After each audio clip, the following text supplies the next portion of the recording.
Adakah hal-hal yang mengenai perang antar planet tercantum di dalam Al-Quran? Adanya manusia yang bermasyarakat di permukaan planet-planet lain secara terang dinyatakan pada berbagai ayat suci, terutama pada surat ketiga ayat 83, surat ke-42 ayat 29. Dan sesungguhnya untuk tempat hidup manusialah semua planet itu diciptakan Allah. Surat ke-13 ayat 3, surat ke-55 ayat 10, surat ke-65 ayat 12, dan surat ke-53 ayat 15. Pada mulanya manusia bumi ini tidak menyadari, bahkan tidak mempercayai adanya masyarakat manusia di planet-planet lain. Tetapi kedatangan piring terbang yang ribuan kali kelihatan di berbagai daerah permukaan bumi pada abad 20 Masehi menyebabkan pada sarjana barat terpaksa memperhitungkan kembali anggapan bermula. Namun mereka masih menamakan piring terbang dengan UFO atau benda-benda melayang yang tak dikenal. Haruslah diketahui bahwa mengakui adanya manusia bermasyarakat di planet lain berarti menantang kepercayaan agama di luar Islam. Karenanya pendapat-pendapat yang menyatakan adanya manusia di luar planet bumi sangat sulit diterima oleh masyarakat barat pada abad 20 Masehi.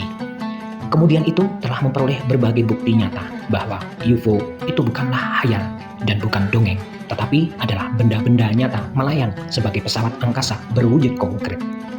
Maka pada tahun 1977 secara serentak para sarjana barat mengakui bahwa UFO tersebut datang dari planet lain, dikemudikan oleh manusia yang tingkat peradabannya sudah lebih tinggi daripada penduduk bumi. Sementara itu, pada surat ke-15 ayat 14, surat ke-43 ayat 13, surat ke-65 ayat 12, dan surat ke-84 ayat 19, Allah menyatakan bahwa penduduk bumi ini akan melakukan penerbangan antar planet sesuai dengan naluri manusia dalam perkembangan ilmu pengetahuan dan ekonomi sedunia. Sebagai manusia yang diciptakan Allah dengan naluri tertentu, pada mana syahwat dan kezaliman mengambil peran penting, surat ketiga ayat 14 dan surat ke-33 ayat 72, maka sifat manusia nanti akan bersamaan dengan sifat manusia dulu kala, yaitu suka bermusuhan dan pertumpahan darah, surat kedua ayat 30 dan surat ke-57 ayat 2. Maka praktislah akan berlaku peperangan antar planet sebagaimana dinyatakan Allah pada beberapa ayat suci berikut ini. Surat ke-18 ayat 99. Dan kami biarkan setengah mereka, manusia tersebut, pada hari itu menggelombang perang antar planet pada setengahnya, dan ditiupkanlah komet, lalu kami kumpulkan mereka berupa kumpulan di akhirat. Surat ke-23 ayat 52. Dan bahwa ini adalah umatmu selaku umat yang satu, dan aku adalah Tuhanmu, maka insaflah kepadaku. Setelah penerbangan antar planet terlaksana secara wajar, praktis, akan terbukalah perkembangan baru.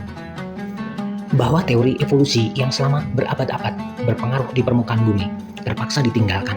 Teori ini menyatakan bahwa alam benda ini semuanya berevolusi tanpa pencipta yang gaib kuasa, dan manusia kini adalah hasil evolusi dari bakteri, insek, dan monyet. Teori ini ternyata batal, terutama setelah penyelidikan dilakukan di permukaan planet-planet lain. Ketika itu benarlah ketentuan pada surat ke-4 ayat 1, surat ke-7 ayat 189, surat ke-2 ayat 30, dan surat ke-17 ayat 3, bahwa semua manusia dalam daerah tata surya ini berasal dari satu diri, yaitu perempuan, yang diciptakan Allah di planet Muntaha sebagai planet terbesar dan terpinggir. Surat ke-53 ayat 7, surat ke-53 ayat 14, dan surat ke-81 ayat 23.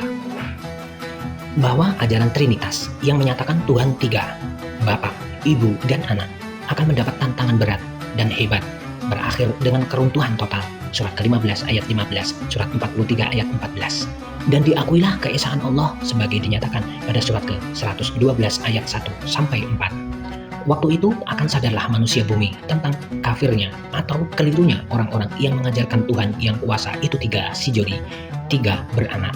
Surat ke-5 ayat 72 dan surat ke-5 ayat 73. Dan memanglah semua manusia itu umat yang satu keturunan dalam satu naluri.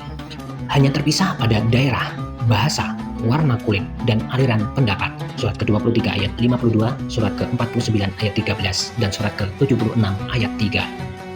Dengan semua alasan ini nyatalah nanti bahwa peperangan antar planet akan berlaku sesama manusia yang berasal dari satu diri dalam daerah tata surya ini. Sementara itu, dapat pula diketahui bahwa kehancuran total di permukaan semua planet akan berlaku secara mendadak, sekaligus dengan benturan komet yang waktunya tidak dapat diketahui para sarjana karena tetap dirahasiakan Allah. Banyak sekali yang dapat diketahui tentang masa depan manusia jika ayat-ayat suci Al-Quran diteliti dan dianalisa secara seksama. Antara lain bahwa manusia tak akan kekurangan bahan sandang pangan sebanding dengan tingkat kemajuan ilmu dan pembukaan ilmu yang ditentukan Allah. Persediaan bahan energi bukan hanya ada di bumi saja, tetapi juga di planet-planet lain dan pada surya yang senantiasa membuang radiasinya. Begitupun alat pengangkutan nantinya tak membutuhkan jalan raya sebanding dengan peningkatan penduduk yang semakin banyak membutuhkan daerah tempat diam, bahwa mereka akan memakai pesawat angkasa berupa piring terbang yang selalu berputar untuk menghindarkan friction dan berbagai kecelakaan lalu lintas. Pada semua itu akan kita bicarakan pada video-video yang akan diterbitkan.